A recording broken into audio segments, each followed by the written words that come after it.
crazy, guys. This is going to be crazy. So as you can see, we have both filters in here side by side. We got some sponge filters turning and burning. What's going on, my friends? My name's Anthony. You're watching Unconventional Aquatics. I hope you enjoy this video today as we run a side-by-side comparison of two box filters. If you don't know what a box filter is, you're going to learn about it today. You're going to learn about the benefits of a box filter. These are also customizable. I'll talk about some customization options. Like I said, we are going to run these two cheap and cheaper box filters side by side right next to it so you can see the difference and decide which one you prefer better. So again, guys, thanks for tuning in. Instagram link is in the description below, along with some other good stuff, Unconventional Aquatics merch, money savers, and all sorts of other good stuff. So check it out if you have the time. If you enjoyed the video, smash the like button and help a brother out. So let's get right into this, guys. Cheap, a little bit more expensive. So we should say cheap and cheaper. Right off the bat, I'm going to give you the brands of both of these guys as well as links. Right off the bat, you're probably looking at this or looking at me and they're like, dude, you're crazy. You're like, you're crazy. This is the same exact filter. And it literally looks, look, I feel like there's some sort of scam going on here. There is some minute differences though. So I don't know if you can see this or if the light is drowning it out, but let's start from the top down, okay? The outlets, the Aquaneat, this is an Aquaneat corner filter, okay? Box filter, corner filter, whatever you want to call it. A box filter is the same thing, completely square. They refer to these as corner filters. If you search box filter, you're going to get these to come up as well. So talking about the outlets, this has a wider, taller outlet than the Chinese off-brand here. Well, they're both Chinese off-brands, but this Chinese off-brand that I can't pronounce the name to, but I'm going to show you. Anyways, it's a little bit skinnier. That's really the only noticeable difference. Now, if you look really closely, turning these this way, where you can see all the slits in the top where particles, where the water gets pulled through, on this cheaper brand, the slits stop around here on the back corner. I don't know if you can pick up on that. They stop around the back corner. While on the Aquaneat, the slits completely keep going. Is that going to make a huge difference? Absolutely not. Is that a make or break whether you spend $2 more? Absolutely not. I'd still buy the cheaper one. That's just my opinion. Here's the other difference. The cheaper one has an extendable lift tube.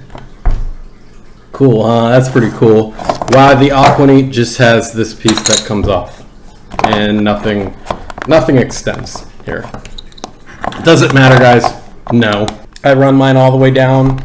I like maximum surface agitation, so that's what we have here. So let's take these things apart. They literally, lids come pop right off. I love box filters, guys. They are a powerhouse. I mean, these things can burn, man. They burn some, I'm using the term burn. They burn through dirtiness. I don't know. All right, so as we take them off, guys, here's the assembly here.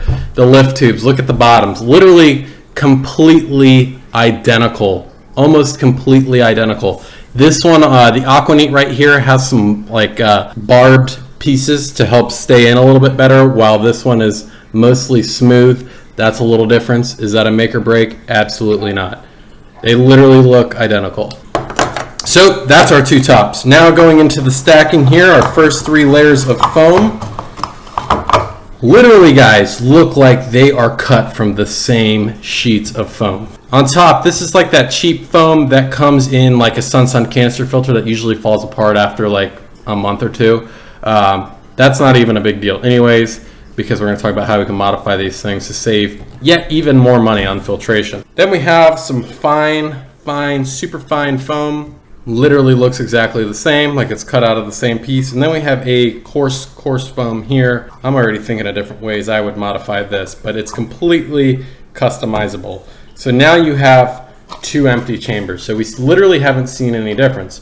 And there really is no extra difference, guys. In the bottom here is another tray, okay? It comes with a protector over the top to keep your mechanical filtration out of your biological media. Now, that just pops right off, doesn't even clip on. And in here we have some rocks that I'm assuming are for weight as well as biological purposes.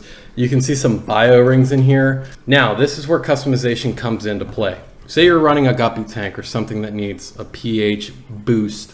and or you know, you have cichlids in a quarantine tank or something, and you want to maintain that high pH, you can fill this whole tray with crushed coral. Is it going to be enough? I don't know. I don't know what size tank you have or anything like that. But that's not to say that you couldn't take this filter, fill that with crushed coral, fill all of this with crushed coral, and make it a gigantic biological filter. The possibilities are completely endless. So it's the same thing over here, guys. The same rock, the same bio rings, the same exact setup. Literally no difference.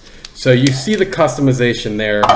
Coming back here, if you wanted to completely get rid of these pads in general, you could stuff this thing full of polyfill. If you wanted to keep your coarse foams at the bottom and maybe keep this fine one, because that'll probably last a little bit longer, then you could pack polyfill at the top. You could literally do whatever you want. You could cut Pinky's filter foam out and put it in here.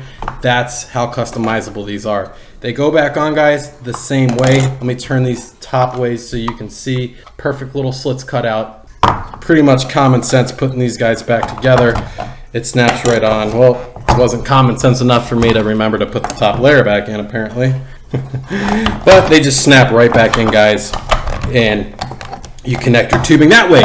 So the main difference, here's the brand right here, the XINU. I am no stranger to this brand. Look at the XY380s here. I love these sponge filters, and I know a lot of you love these sponge filters. These are probably one of the most common sponge filters you'll find on Amazon. They're cheap, they perform great. You buy them in bulk, in like 2 or more, you tend to get a little bit of a break on them. Aquanites, your biggest difference is it's going to come with like a 4-foot piece of air line. That's great if your pump sits right next to your tank. But it comes with a T-connector, which we're going to be using this 4-foot piece of air line and the T-connector to run these two off the same air source, so we know that it is a side-by-side test. Comes with some air stones, complimentary, I guess. You don't need air stones to run these filters. A flow control valve, which I don't find necessary for these filters either, unless you are running this maybe in a small fry tank and you really wanted the flow to be gentle. But I let these things burn. I got fry in mine, and I haven't got any of them caught in here yet. Even if they did get caught, they're probably going to swim right back out anyways. There's really nowhere for them to go. You get a little check valve, and then you get some suction cups. So it's your choice. This, again, where's my box? The Aquaneat. I will leave links to both of these filters down below. As we can see, guys, they are like identical filters. There's only one thing left to do. Let's go run them hard and see how they perform. All right, guys, so we're going to head on in here into the fish room. We're going to grab our tank for our neutral test, as well as our air pump for the neutral test. Check it out, guys. The next video you see, this is a 75-gallon that our man Chris here in Jacksonville, North Carolina donated to the channel. We are going to be bringing some of the pond monsters in for the winter, getting a close-up look at them as they grow out. All right, guys, so lights are on in here inside Guppy Nation. Sorry about this terrible glare. Guppy Nation is getting an overhaul as we're building. Actually, today I'm in the process of building the triple 10-gallon rack for fry, as well as some breeding pairs from Michael's fish room. But as you can see, there is that corner filter there, turning and burning. All right, guys, all right. So what I have here is a neutral testing grounds. We have this tank. This is a 3-gallon tank, and we are going to put both filters in along with an air pump, which just reminded me, we're coming back to my wall over here. Let's go grab an air pump. We're going to go grab a small air pump from the garage. Actually, we're going to grab an even smaller air pump that's sitting right here in the fish room. Ooh, guys, I'm so excited. It is time for the head-to-head test. Scientific style. Is this science? Is this considered science? I don't know. You'd think I would know. You know, I've always had pretty good grades in high school and in college, and always did good in things in the Marine Corps. But man, I feel like my brain's fried. So we got our 3-gallon aquarium, guys. We got a very small air pump here, very small air pump, because that's really the only one that's free. We have a bigger one, but we'll see how this test goes. So I got my air pump, I got a plug right here. Don't worry, guys, once I get everything in, I'm bringing the camera in for a closer look, but for setup purposes, I want to keep it here so you can see everything that I'm doing. You can see that this test is completely fair. Not that any of you care about which brand is better, But as far as providing a good head-to-head test review, I think this is the best way to go. So we're gonna keep most of the bulk of the airline on here. I'm gonna cut about a foot off. Where my splitter is gonna go to both of these filters, I am going to try to match up and cut identical pieces off. So we'll get about this much. Now the reason I'm doing that, and being so precise about it, is because we're running a head-to-head test. We want it to be fair. We want it to be completely fair. That way, if one performs significantly different than the other, and I'm gonna be upfront now, I doubt it. Another thing you can do, I forgot to mention, guys, you can stuff Purigen in these things. You could put Purigen in here. You could literally modify these little things to do whatever you wanted to do. Okay, we're hooked up, guys. So as you can see here, we're using a T connector on another piece of airline. We have both of our sponge filters, or I'm sorry, our box filters hooked up, ready to go. And we're gonna hook it here to the air pump. What I wanted to bring up first, guys, is as many of you know or may not know, it's very similar to a sponge filter. When you put a fresh sponge filter in water and turn it on, what happens? It floats.